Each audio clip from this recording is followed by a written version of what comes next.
to the On Mobile Global Limited's Q3 FY25 earnings conference call.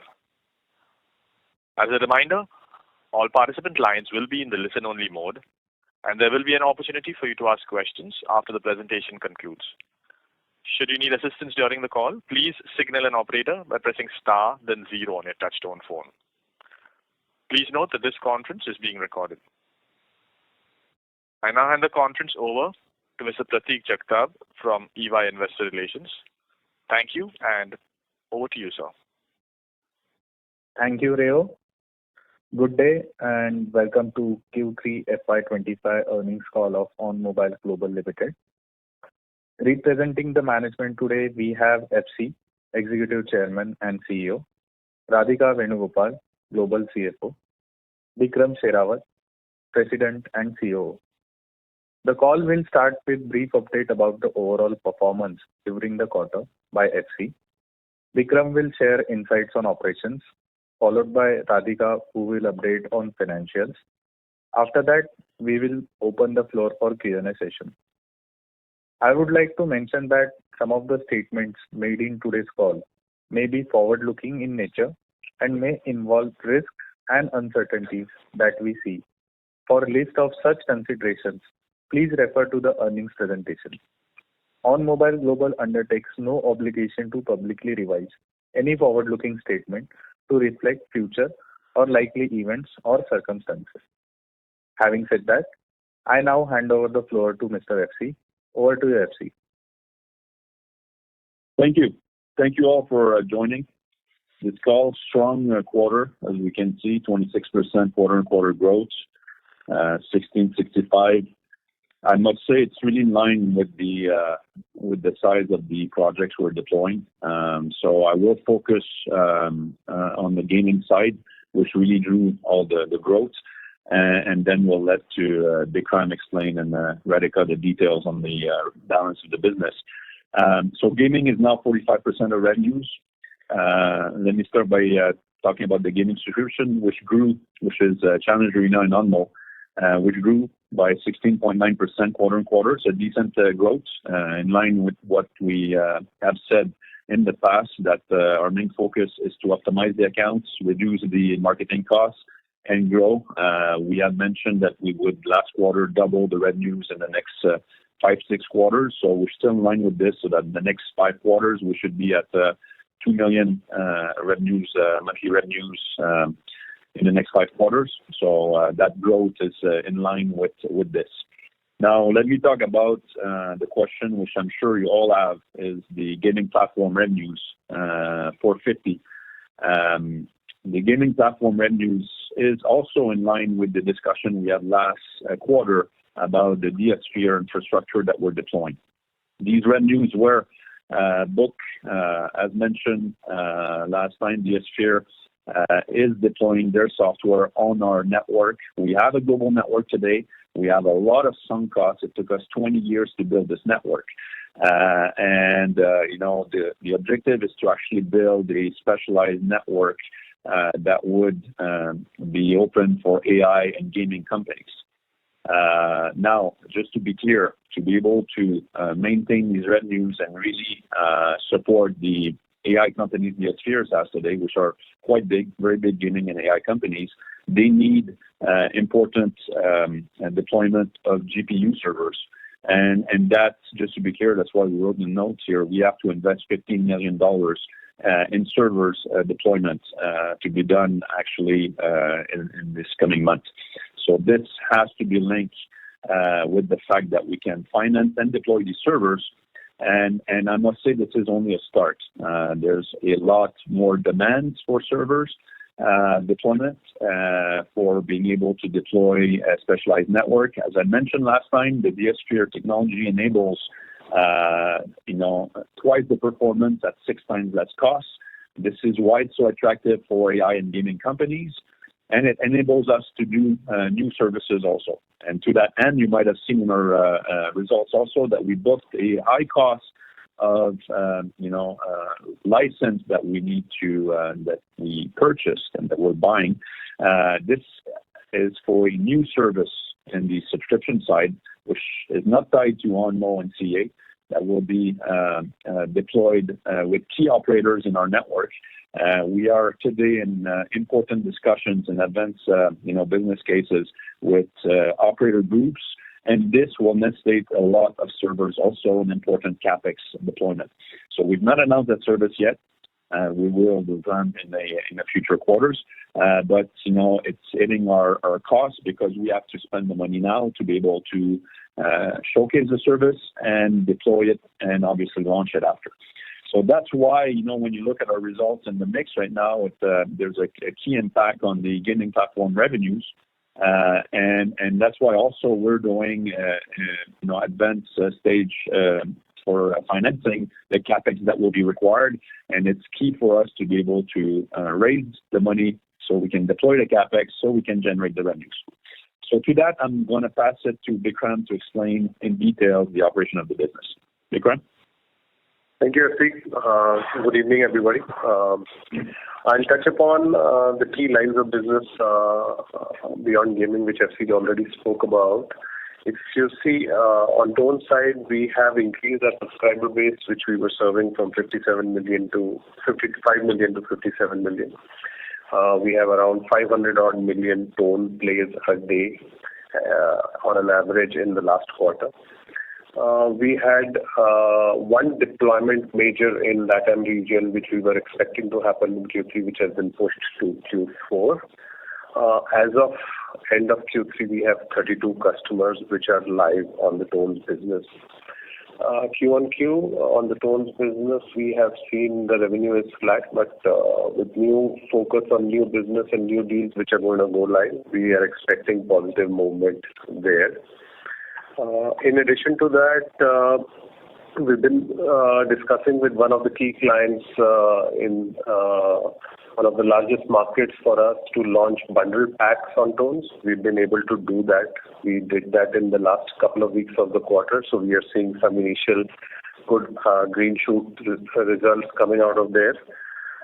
We are also very excited in one major operator in Middle East to have launched an AI tunes-based RBT, which also went live end of November to beginning of December. Around 100,000 users have started using that. That's very exciting for us to see that new technology is getting incorporated in the way users are trying to buy the content. We've renewed one major contract in South Asia with one of the large Tones customers for 3 years. Those are the key highlights. The business, I would say, is stabilizing, and we would be focusing and ensuring that we start seeing upward trends there. If I move to the next line of business, which is videos. On the video side, what we have seen is that we have seen a certain amount of capping on the kind of go-to-market strategies we have in one of our largest customers. We are in discussion with them to launch a large premium video service, which is under the discussions with the customer. We would see that going live soon, and I'm sure with that we would be able to arrest the revenue decline there as well. In addition to that, on our infotainment business, mobile entertainment has multiple aspects. In our infotainment business, we are in discussion with large operators to relaunch contests. So that is something which is going well for us. If you see the overall business on the mobile entertainment Tones, we've been able to fairly strongly predict where we are going. So the way we have tried to package the discussion with our operator partners here is that we're showing value with new technology. We are showing new packages which we are ready to go live with the customers on the pricing front. We are repackaging old content and new content in bundles for the customers, and we believe that with this we would be able to maintain and grow this revenue in the coming quarters. I will hand it over to Radhika, who will take us through the financials. Thank you, Bikram. A warm welcome, and thank you everyone for joining this call. Wish you all a very happy and prosperous New Year. I'll share the key highlights of the financial performance for quarter 3 and 9 months ended December 31st, 2024. In terms of 9 months FY25 performance, we reported a revenue of 424 crores, growth of 6.6% on a YOY basis, while our gaming revenues have grown by 120% on a YOY basis to 133 crores. Gross profit remains stable at 49%. On the cost front, OPEX has reduced by 10% on YOY basis as we continue to drive efficiency and productivity across our business lines. EBITDA for 9 months stood at 10.8 crores, which is down by 56% on a YOY basis. This is mainly because of manpower cost which was being capitalized in the previous year pertaining to onboard development, which is now charged directly to the P&L. On a like-for-like basis, EBITDA is up by more than 100% over the last year. In terms of Q3 FY25 performance, we reported a revenue of 167 crores, which is a robust growth of 26.3% on a quarter-on-quarter basis and 36.2% on a YOY basis. This is mainly driven by the gaming revenues of 75 crores, which has more than doubled on a sequential basis. Gross profit stood at 73 crores, up by 10.6% on a quarter-on-quarter basis, and gross margin stood at 44.6%. EBITDA is up by 4x to 8.1 crores. This is mainly due to the revenues in gaming vertical. We reported a reduction in net loss to 5.2 crores as compared to 12 crores on a quarter-on-quarter basis. So this shows our efforts to get back on track and back to be in profitable business in near future with right execution. Overall DSO is also down to 94 days as compared to 113 days in the previous quarter. During the quarter, we incurred R&D and product development expenses of 2.1 crores. With this, I will hand it over back to Prateek.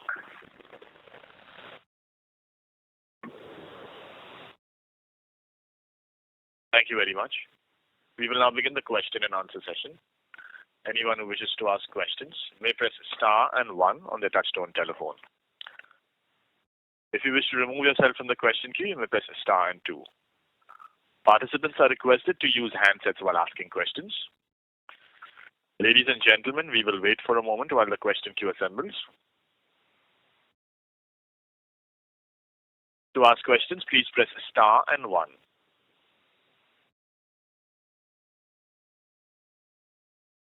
The first question is from Vedant Sekhri from Artha India Ventures. Please go ahead. Hi, am I audible? We can barely hear you, Vedant. If you could speak a little louder.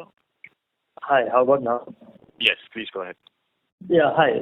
Thanks for taking my question. My name is Vedant. I'm from Artha India Ventures. I just had some questions on the expenses that were reported this quarter. The cost of software licenses have significantly gone up year on year from about 2.5% to about 22% of total income. Any particular reason for this? Is there a new license that has been purchased? And another question that I had was regarding the content fee and royalty expenses. They have also gone down year on year from about 48% to about 34% of total income. So are these trends a sign of things to come? Is this what we will see going forward? So let me just address first the license fee that went up. As I was saying as an intro, right? It's directly linked with the new subscription service on the gaming front that we're developing right now. There will be even more costs to that service development. It's quite a big endeavor that we're doing in that front. It's a service that we didn't announce yet, and it's not linked to the current subscription revenues of CA and Unknown. So that's why the license went up. As for content, I can let Bikram or Radhika answer. So content cost, we have been in continuous negotiations with multiple content partners across the globe. And as a result of these negotiations, the content cost has come down this quarter. Negotiations are still underway with some of these partners, but there is no timeline as to So as and when these agreements come up for renewal, we negotiate and revise the content percentages. I understand. Thank you for that. Just another question on the geographical split that we've seen in this quarter. The revenues from the mobile entertainment services coming out of India have gone up rather significantly, whereas Europe has held steady, in fact, has declined a bit. So what would be the core reasons for this as well? So, thanks for the question. In Europe, yes, one of our largest customers in mobile entertainment is based in Europe, and what we are seeing there is more focus on premium services there. So we're trying to reposition and launch new services which are far more premium with more premium content there. So what we are in discussion in as a result of that, what we are seeing is that existing services we will continue to hold forth and launch new services in Europe. If I've answered your question properly. Understood, sir. I just had two final questions. One was on the tools.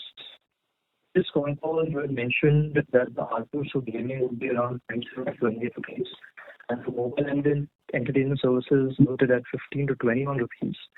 So could you also give the revised estimates as of this quarter? And my second question was regarding Vodafone as a customer. You had mentioned that you lost them previously. There was a possibility that we would engage with them going forward as well. So is there any update on that as well? So I didn't get the first question properly. Probably you'll have to repeat, but I'll take the second question first with regards to Vodafone. I just mentioned in my brief intro at the beginning that with one of the largest customers, we've been in discussion to launch bundle packs on tones for at least 4 quarters now, and we've been successfully able to do that finally in quarter 3. In addition to that, we are in discussion for them for relaunch another key service which we had with them previously, and those discussions are moving very well. And I didn't get the first question. Probably your voice was not very clear. Understood. I'll repeat my first question. The first question was regarding average revenue per user estimates that were given in the previous con call. For gaming, the number was quoted at rupees 27 to 28 as the average revenue per user. And for mobile entertainment services, it was quoted at rupees 15 to 21. So I was just wondering if you could provide the latest estimate for this as well. So, ARPUs is a factor of the revenue which is actually delivered, right? If you see, our intent always is to always increase ARPU and focus on subscribers which are going to help us grow revenue at minimum marketing cost, right? So what we look at is always sequential growth in ARPU, but that depends a lot on market conditions and given how the world is moving and in some key markets how the currency fluctuations are also happening. If we discount that, we always expect a better ARPU every quarter, and that's how we've been sequentially trending. It will be difficult for me to estimate right now for the quarter. I have we have focus on improving that quarter on quarter, right? Okay, perfect. Thank you, sir. Those are all the questions I had. Thank you. Thank you. Next question is from Bhavesh Patel from Patel Investments. Please go ahead. Thank you for the opportunity and, really great updates from all of you, FC, Radhika, as well as Vikram. And congratulations on great set of numbers in terms of growth and active customer base, as well as reduction in DSO. I do need your strategic input in terms of direction that we are taking to be net PAT positive. Radhika alluded to that, but not sure in terms of the timeline as a franchise what we are looking at. And the second question is around the plans as well as the timeline for the QIP. I do understand that we would use $15 million out of that for the servers and infra to enhance the gaming revenue in terms of capex. Anything additional from a strategic perspective?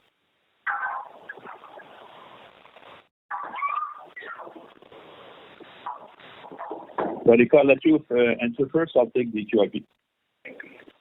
Yeah. So QIP, we are planning to close it by end of Feb with all the process and legal documentation getting completed by first week of March.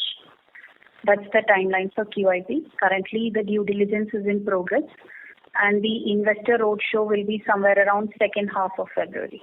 That's how it is planned.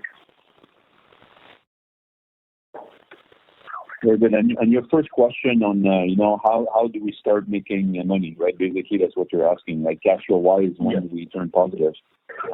It's clear that with, the gaming platform that you can see, right, every additional customer will require CapEx. So just to be clear, 15 million is just the current customer. So every time there's a new customer, there's additional CapEx. Now, the key here is obviously to get the leasing plan, right, so that we can lease the CapEx long term and make sure that it's a net positive on the cash every month, not something that's depleting cash every month, right? But it's clear that it's a model also that will need more cash than the 15 million that we're discussing here. Same with the new subscription service. It's a high investment product. I really look forward to announce it once it's ready. And actually, the next call, I'm going to try to make this on a Zoom call so we can actually do a demo of the service instead of having a call like this on the phone. I think it will be, way better for everybody. But all this to say that, a lot of investment that goes today will pay back, quite rapidly. So, our objective is that within the next 12 months, cash flow wise, should be positive every month on the cash flow basis. That's great to know, FC, and really appreciate if you can do the demo on Zoom. Definitely, we'll understand it more, as well as probably the scaling opportunity. Yes, totally agree. And I understand also for you it's very difficult, right? I mean, we had a call, I explained you the sphere in 10 minutes, right, in November, and now here, I understand it's very difficult also as a public company not to be able, it's not like a private company where I can do, a lot of works in progress, right? We have to announce stuff once it's ready, not when it's under development. But yes, the goal is that by next call we would do a nice demo and do this on Zoom. Great, appreciate it. Thank you, and all the very best. Thank you. Thank you. Thank you. Next question is from Deepak Podar from Sapphire Capital. Please go ahead. Yeah, I'm audible, sir. Yeah, Deepak. Yes. Yeah, but thank you very much, sir, for this opportunity. So first up, we just wanted to understand, in this quarter, what was your gaming EBITDA margin versus your legacy business EBITDA margin in the third quarter? Radhika, do we give this out or we don't? We don't publish segmental reporting. Okay. We don't publish the segmental. But what is your legacy business EBITDA margin that we are seeing in general? I mean, that data we can give? Yeah. We do not give segmental P&Ls. So it's you can see the overall EBITDA percentage, which is around 4.9%. Okay, understood. And we have seen. But just in the past, just to answer your question clearly, in the past, and we used to have a slide on this, right? The actual traditional business is going between 15 and 18% contributing margin, and it was our goal to be break even by next year on the gaming. That's what we had said in the past. So we're still in line with that. Okay. So legacy was doing in the past some 15-18% kind of a EBITDA margin, your traditional business, and gaming business we are targeting to break even by what, next year? Yeah, exactly. Okay, understood. And how do we see the revenue trajectory in the gaming business? I mean, we have seen a very strong growth, even on a quarter-on-quarter basis. So if you have to look at next 4-5 quarters, this 75 crores revenue in gaming in this quarter, so how should one look at the trajectory? Some sense on that would be very helpful. Yeah, and that's why also I kept it separate, right? I mean, we didn't club all the gaming revenues, so you could understand the platform revenues, right, which is driven by infrastructure and the DSR agreement, and I kept we kept the subscription revenues for CA and Onmo separate, so you can see, what we've been investing in the past, where that's trending, right? And as I mentioned, right, the key here is to double the revenues by. That was last quarter. So we said 6 quarters last quarter. So now in 5 quarters, we should be at 1 million a month, right? Basically 24 million of revenues a year for CA and Onmo. That's based on subscription, and that's driven also on amount of marketing that we invest, that we're pushing really down the cost for marketing to bring it down in the 50% and eventually in the 40s. So that's one variable. On the platform revenues and what you see right now as a growth, it's directly driven from our ability to raise the money and deploy the servers. I mean, right now there's more demand in the market than in infrastructure than we can deploy. So really, it's for us. It's a matter of just to be clear, leasing companies, they ask for a deposit also, right? They can lease, but they still need equity. So we need to have equity in our balance sheet to be able to capture these revenues, properly deploy the servers, and keep on growing the revenues, right? So. Okay. So, I mean, on the run rate part, I mean, we are looking at in next 18 months, $2 million per month kind of a run rate in gaming, right? So ideally, that annually run rate comes to about $24 million. That would only be the subscription for CA and Onmo only, not including the new subscription service. Not including the new.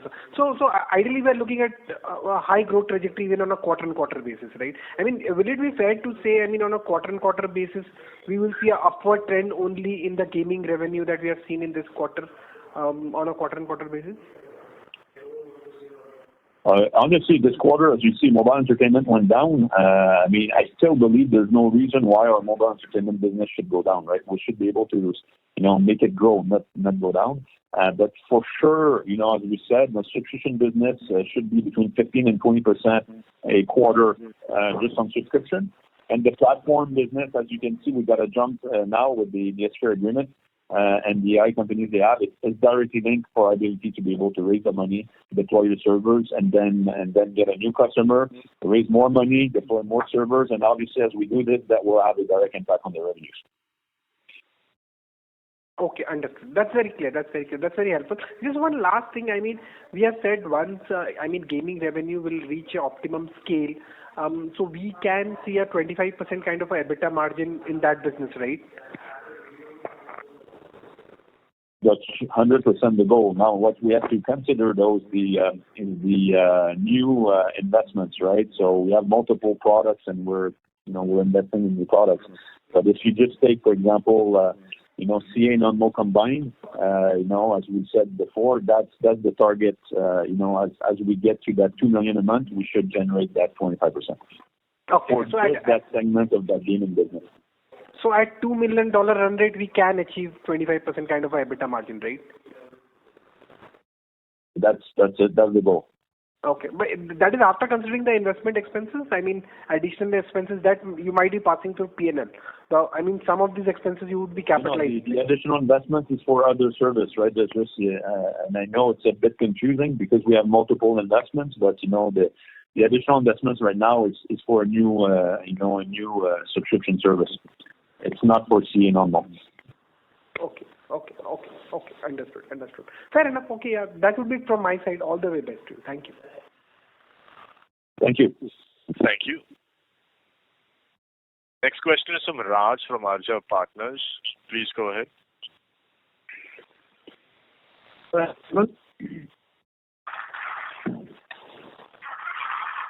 Hello, am I audible? Yeah, can hear you. Hello. Actually, I wanted to understand the product Onmo. What exactly is this product? So Onmo is a streaming product specialized for mobile phones, so mobile experience. So we call this social esport, right? So you can play any moment. So we cut out any games that you can have on the App Store today, Android or Apple App Store. we take any game and we're able to cut out moments of that game, and you don't need to download the game. It's right from our service. You have access to thousands of moments of multiple games, and you can play multiple games without downloading any games, and you can actually compete on that specific moment. So that's OnMo. It's a subscription-based service that's distributed today around 40 operators in the world, and yes, we call this social esport. All right. And this product, you sell it to the telecom operators, right? So actually, so we actually sell it to the consumer of the operator. So what we do is that we integrate the billing of the operator, a bit like an app store, right? We do an app store integration. It's actually a billing integration from the operator, and we do invest marketing campaigns in that market on Google or other marketing means, and we acquire subscribers. So that's why we have a cost of marketing associated to it for marketing the service and getting paying subscribers. All right. So, for example, if I am a subscriber of Airtel, right? So, how does your product reach to me? So you go, let's say, on Facebook, right, or you navigate on the web and you see an ad of OnMo, and as soon as you click on it, we already know your phone number and your billing credential because you're at Airtel, and it just asks you, do you want to subscribe for 25 rupees a month? And you say yes, and then it goes right into your Airtel bill, and then you can start playing OnMo. Understood. So first I need to log into your site, and from there I get the access to all these games, right? Exactly. Understood. It's what we call the progressive web app. So you don't need to go to the. Normally, you would see an ad, you would click on it, and you would need to go to the Android store, right? And then you have to download the app. In our case, you don't. The app gets put on your phone in one click. So you can actually have right away the app on your phone, but the app is a web app, so it's actually streamed. But user don't notice that it's not a real. It really feels like a real app from the App Store, but it's streamed on your phone, and from there you can actually have access to thousands of game moments. All right. And the content cost which you spend on these games, so is it passed through the P&L? Or it goes into the balance sheet as an intangible asset? On both CA and OnMo, it's in our P&L, so it goes it's expense. Already it is expense. Also in the intangible asset, I see a very high amount of around 700 crores or so. So what exactly is this? That was the actual investment to build the product. That's the IP. We have a lot of patents on how we actually create moments. We're the only one in the world who actually can take any app in any gaming app and create moments out of it and run esport competition on moments. So that's the investment that we've been doing for the last 4 years on that product. All right. So is this the content cost? No, that's not content cost. That's product development cost. Product development cost. And how do you determine the life of the product? How do we determine the? So in the intangible assets, so when you amortize it, so how do you determine that rate, amortization rate? Radhika, what was the rate of? I'll take that question. This is determined based on a valuation which is done, and the valuation is done by one of the Big Four. This is also vetted by the auditors. The valuation certificate gives us the number of years over which this is amortized. Understood. I'm not sure about the number of years, like how do you determine the years? Anyway. So this is done technically based on the study of the technical aspects of the product, the upgrades or updates which are required. There is a professional valuation team who does this work. They do the valuation along with the life of the product and gives us the rate of amortization. Okay.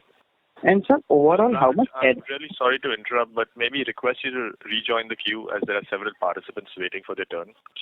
Okay, all the best. Thank you. Thank you. Thank you.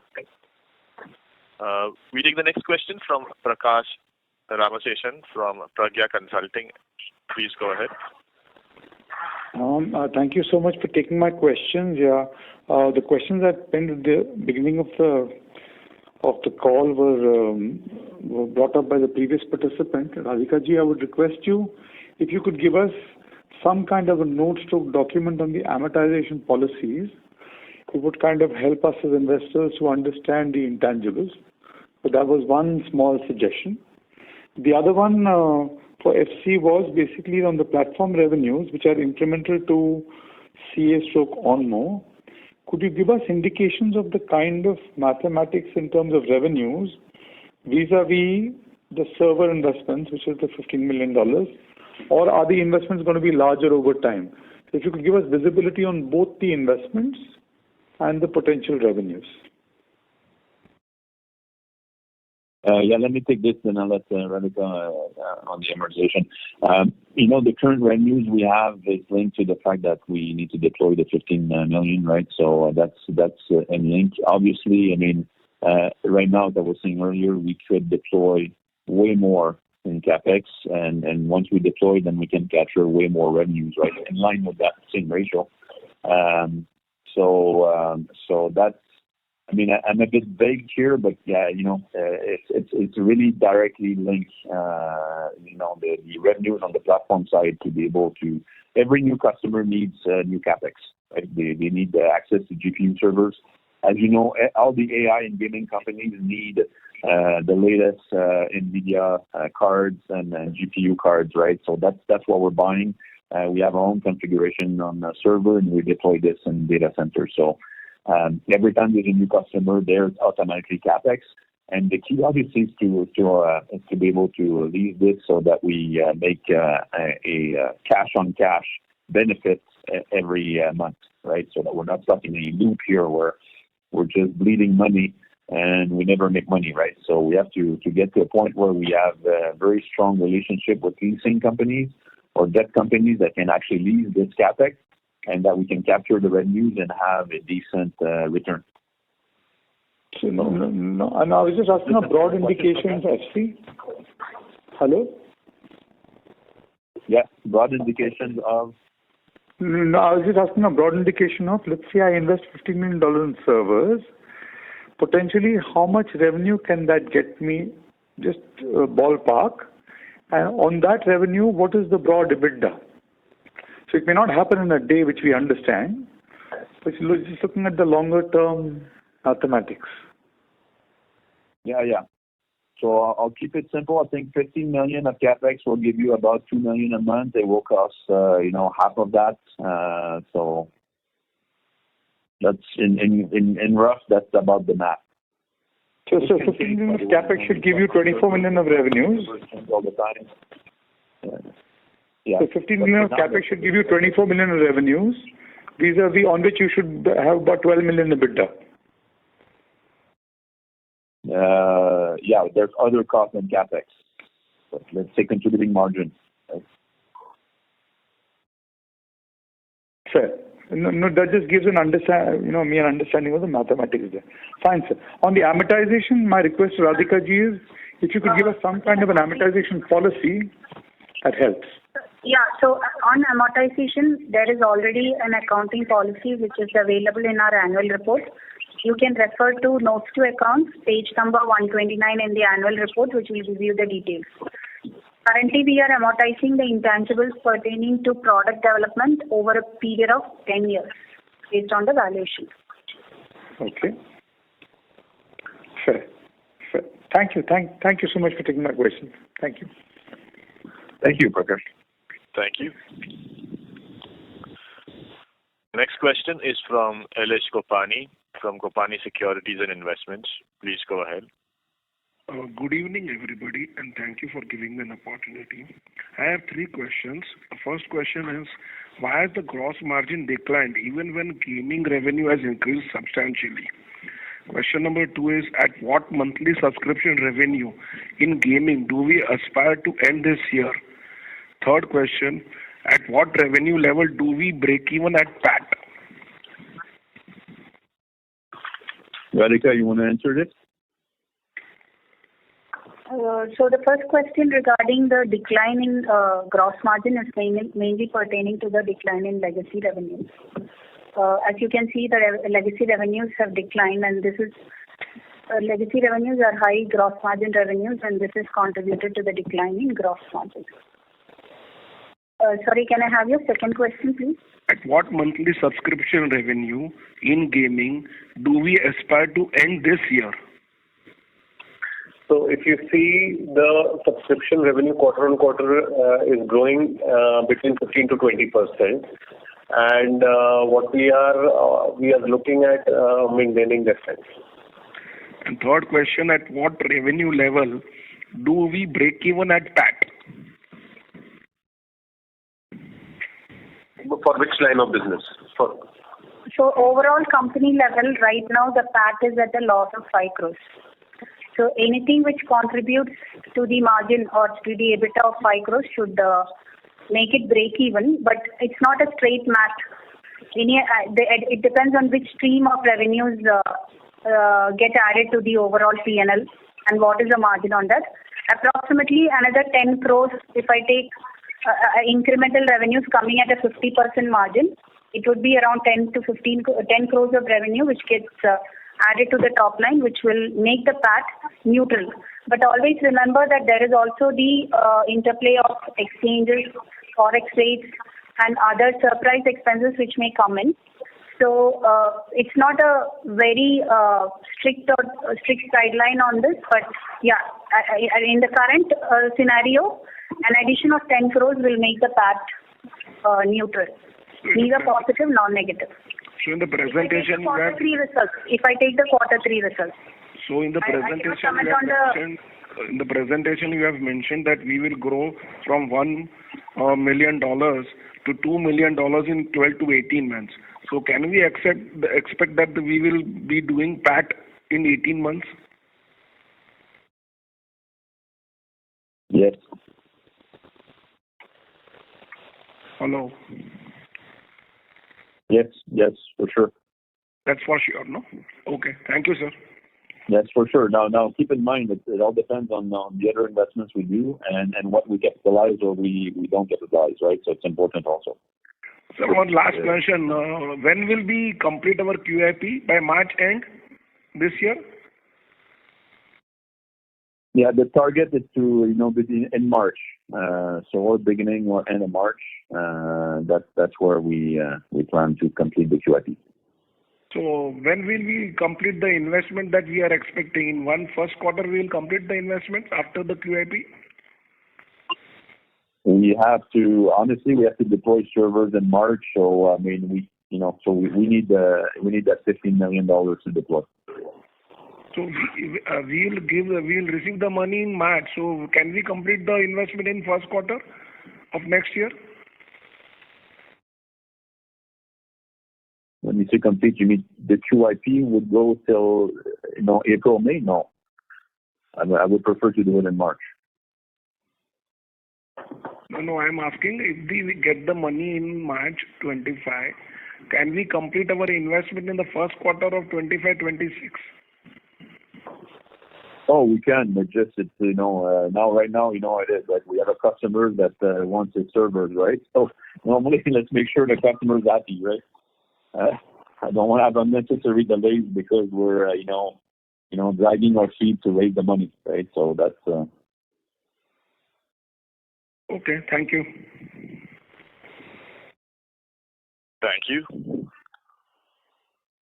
Before we take the next question, a reminder to participants that you may press star and 1 to join the question queue. The next question is from Vedant Sekri from Artha India Ventures. Please go ahead. Hi, thank you so much for taking my question. I just had a question on the people cost that you have mentioned. The employee benefit expense line item year on year has gone down from 22% approximate to about 18% in this quarter as a percentage of total income. Could you give an estimation or guidance on whether this trend is likely to continue or whether this level will go back to the 22-23%? So you're talking about the employee benefit expense in the numbers. As a percentage of revenue, this has come down because of the rationalization measures which were undertaken and moving a lot of work from the international geographies to India. So these are the steps which we took for cost optimization, and this trend is likely to continue, and it will continue. We even expect this to go down going forward. Thank you. And just a follow-up question on that. In your investor presentation, you have mentioned that the cash position of the company from last quarter has gone down from rupees 41.3 crores to 33.6 crores in this quarter. And that reduction has been due to the utilization of this cash for severance pay to international employees. Is this a part of the cost optimization plan that you were talking about? Yeah, that's right. So there is a severance part which is paid out to the employees who exited as a part of this rationalization and optimization, and part of this cash reduction is due to the payout to these employees. I see. And it also mentions the prepayment for gaming license cost. Is that what goes back and links to the cost of license line item on the result? That's right. Okay, perfect. Thank you so much, ma'am. Those are all the questions I had. Thank you. Participants who wish to ask questions, please press star and 1.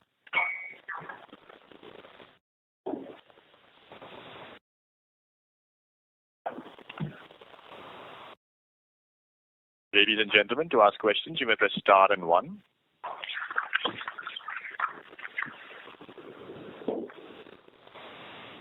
As there are no further questions, I would now like to hand the conference back to the management team for closing comments. Thank you. Thank you all for joining. Really excited for next quarter coming up. As I mentioned, we will do this on Zoom. We'll make sure to do a demo of our products so you can understand the distinction between each, and look forward to share the results of the coming quarter. So thank you very much, and speak to you soon.